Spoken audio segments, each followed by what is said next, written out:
Hello everyone, जय हिंद। आज TCM channel में बात करेंगे जो जी सीरीज 2025 में प्रीवियस ईयर क्वेश्चन का डिस्कशन चल रहा है, उसमें डिफरेंशियल इक्वेशन का क्वेश्चन का डिस्कशन करेंगे और 22 जनवरी 2025 के इवनिंग शिफ्ट में ये पूछा गया है। इस क्वेश्चन में हम लोग 4 स्टेप यूज करते हैं। पहला स्टेप है कि जो गिवन इंफॉर्मेशन है उसको हम लोग लिखेंगे। तो गिवन इंफॉर्मेशन में x is equal to f y है, ये पहला इंफॉर्मेशन है। दूसरा एक डिफरेंशियल इक्वेशन दिया हुआ है, ये लिखा हुआ है। और तीसरा है कंडीशन है कि y जो है -π2 से π2 दिया हुआ है। इसमें y tan इनवर्स y में y जो है -π2 से π2 तक दिया हुआ है। और चौथा कंडीशन है कि f0 अगर जो फंक्शन निकालिएगा उसमें y के जगह 0 डालने पर वैल्यू 1 आएगा। ये गिवन इंफॉर्मेशन है। उसके बाद स्टेप 2 हम लोग लिखते हैं कि क्या निकालना है। तो क्या निकालना है, तो f 1/√3 यानी y के जगह 1/√3 निकालना है। मेन हम लोग का पर्पस क्या है कि fy निकालना चाहिए किसी भी कीमत में, x is equal to fy निकालना है। अब स्टेप 3 में हम लोग इसका प्लानिंग करते हैं कि इस क्वेश्चन में हम लोग क्या करें। तो मेन तो डिफरेंशियल इक्वेशन ही है, इसी से हमको फंक्शन पता करना है। तो अभी डिफरेंशियल इक्वेशन जब ये लिखे तो कोई भी डिफरेंशियल इक्वेशन जो पूछता है जेई मेन में वो 3 टाइप ही रहता है। पहला कि वेरिएबल सेपरेबल पूछ सकता है, दूसरा होमोजेनियस डिफरेंशियल इक्वेशन और तीसरा है लीनियर डिफरेंशियल इक्वेशन। पहला कि वेरिएबल सेपरेबल बोलता है कि dy y के साथ हो और dx x के साथ हो। ये इसलिए फेल करेगा क्योंकि tan इनवर्स y भी और x भी है, ये सेपरेट अलग अलग नहीं हो पाएगा। ये जब प्रैक्टिस कीजिएगा थोड़ा सा तो आपको देखते ही क्वेश्चन में पता चल जाएगा। अब दूसरा कि अब सेकेंड काम हमको करना है अब कि क्या ये होमोजीनियस है। होमोजीनियस इसलिए नहीं है क्योंकि ये 1 + y² में पावर 2 है और इसमें पावर 1 है और यहाँ tan इनवर्स y है, तो होमोजीनियस भी फेल। अब तीसरा चांस बनता है लीनियर डिफरेंशियल इक्वेशन का। लीनियर डिफरेंशियल इक्वेशन में 2 टाइप का सीन रहता है। एक में ये लिखाता है dy/dx और प्लस जो यहाँ y रहता है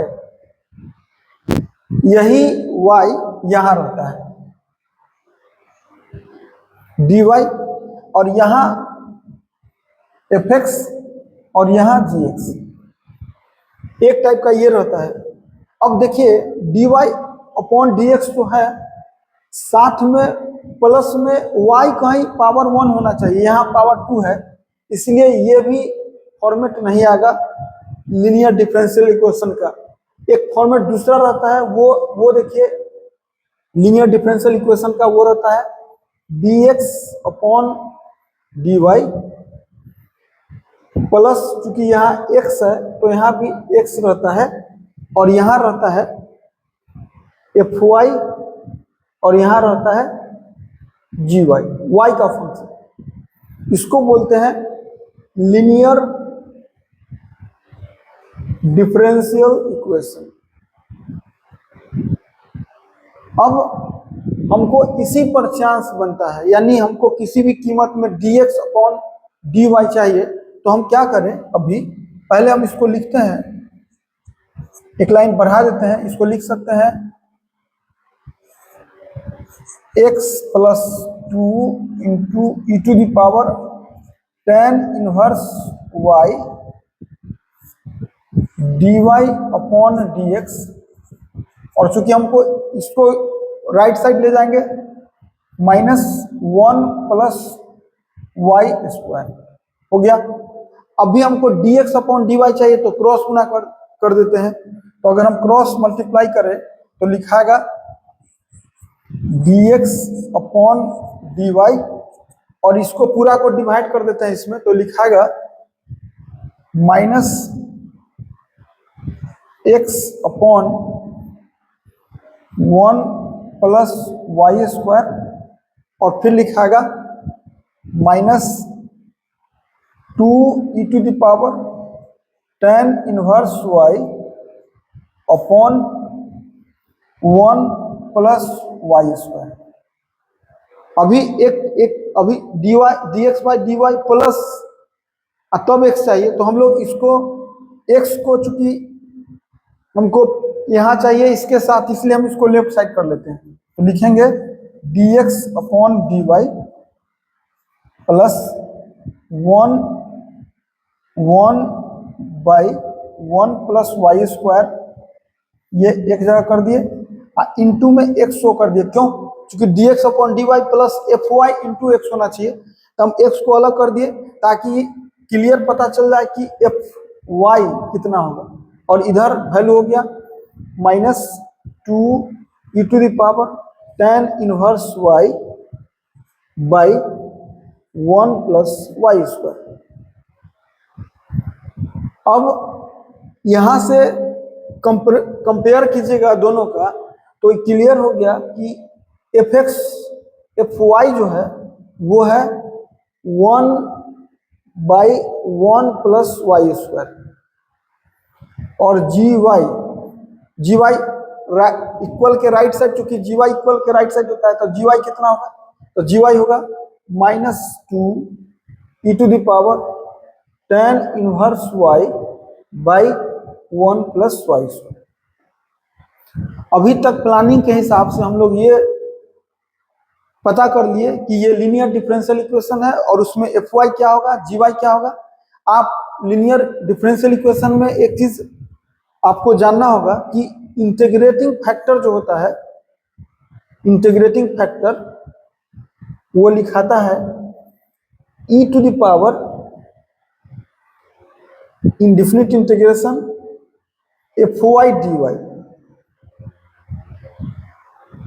इसके बेसिस पर आप आराम से इसको लिख सकते हैं e to the power f y कितना है, तो है 1 by 1 plus y square d y, और इसका वैल्यू लिख सकते हैं e to the power 1 by 1 plus y square. एक अभी फार्मूला हम यहाँ यूज कर दे रहे हैं, फार्मूला फर्स्ट, क्योंकि हम इसमें लिखे हुए हैं कि फार्मूला भी कोई अगर यूज होता है तो वो देखना है। तो एक फार्मूला यूज होता है इंटीग्रेशन, इनफिनिट इंटीग्रेशन का 1 upon 1 plus y square d y is equal to होगा tan inverse y plus constant, जो कांस्टेंट तो उसमें लिखाता नहीं है, तो क्या हो गया डायरेक्टली tan इनवर्स y। एक फार्मूला अभी तक यूज हो गया हम लोग। जब इंटीग्रेटिंग फैक्टर निकल जाता है तो इसका सॉल्यूशन जो होता है, इसका सॉल्यूशन लिखाता है x into integrating factor is equal to x into integrating factor हो गया is equal to integrating factor into g y d y, ये इसका सॉल्यूशन होता है। अब इंटीग्रेटिंग फैक्टर हम लोगों का निकाला हुआ है, तो लिखेंगे x into e to the power tan inverse y, यही इंटीग्रेटिंग फैक्टर निकला हम लोग का, is equal to integrating factor मालूम है e to the power tan inverse y, और जी वाई पहले से पता है हम लोगों का कितना, जी वाई है 2 into e to the power tan inverse y upon 1 plus y square और साथ में डी वाई। अभी हम लोग इसको सॉल्व करना बाकी है। मेन लड़ाई इसमें यही है कि अगर हम इसको सॉल्व कर लें, इसको अगर हम i मान लें तो सॉल्व करने के लिए देखिए ये इंडेफिनिट इंटीग्रेशन है, और इंडेफिनिट इंटीग्रेशन में सॉल्व करने के लिए हमको सबसे पहला होता है सबसे सिंपलेस्ट पे कि क्या डायरेक्ट फार्मूला लगेगा, नहीं लगेगा, क्या ट्रांसफॉर्मेशन मेथड है, नहीं है।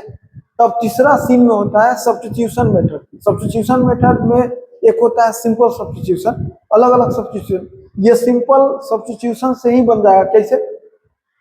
क्योंकि अगर tan इनवर्स y को हम लोग t मानते हैं तो उसका डिफरेंशियल अवेलेबल है। यही सिंपल सब्स्टिट्यूशन का कॉन्सेप्ट है कि किस फंक्शन को t मानेंगे कि उसका डिफरेंशियल अवेलेबल हो जाए। तो यहां अगर हम लोग पुट कर देते हैं tan इनवर्स y को, अगर हम t पुट कर दे तो इसका 1/1 plus y square dy is equal to dt हो जाएगा।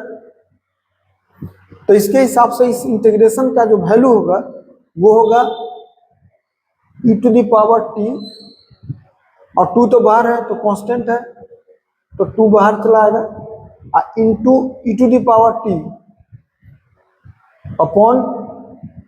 अपॉन कुछ भी नहीं dy upon 1 plus y square के बदले हम लोग लिखेंगे dt।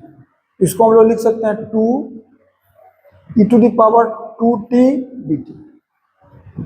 अभी फार्मूला फर्स्ट हम लोग यूज कर चुके हैं, फार्मूला सेकेंड यूज करेंगे।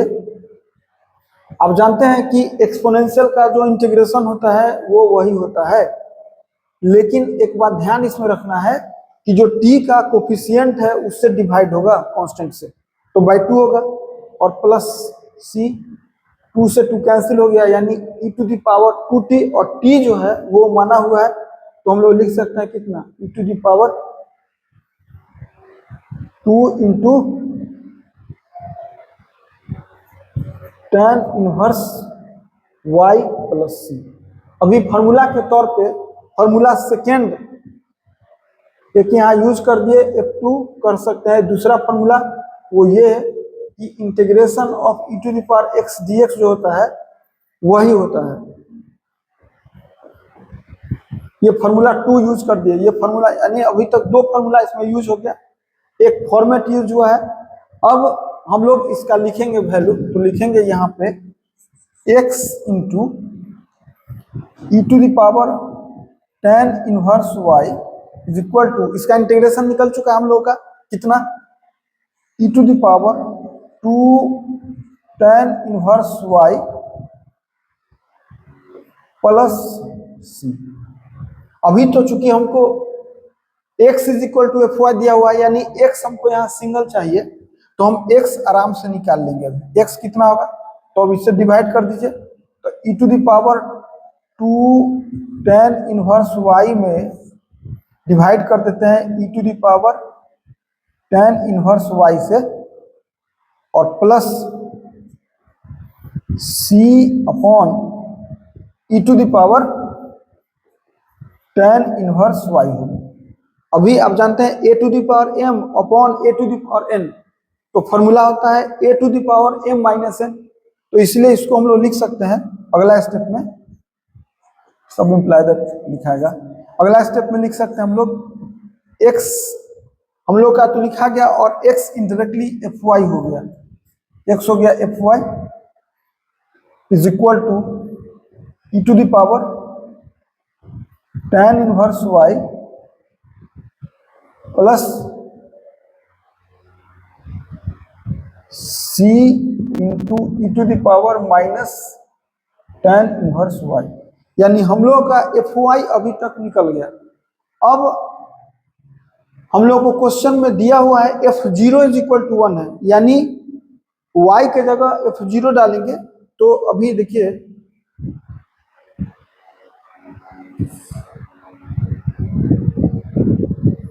हम लोग चलते हैं अब फाइनल आंसर के तरफ। f0 दिया हुआ है 1, यानी जहां जहां y है वहां वहां इसमें हम 0 रखेंगे।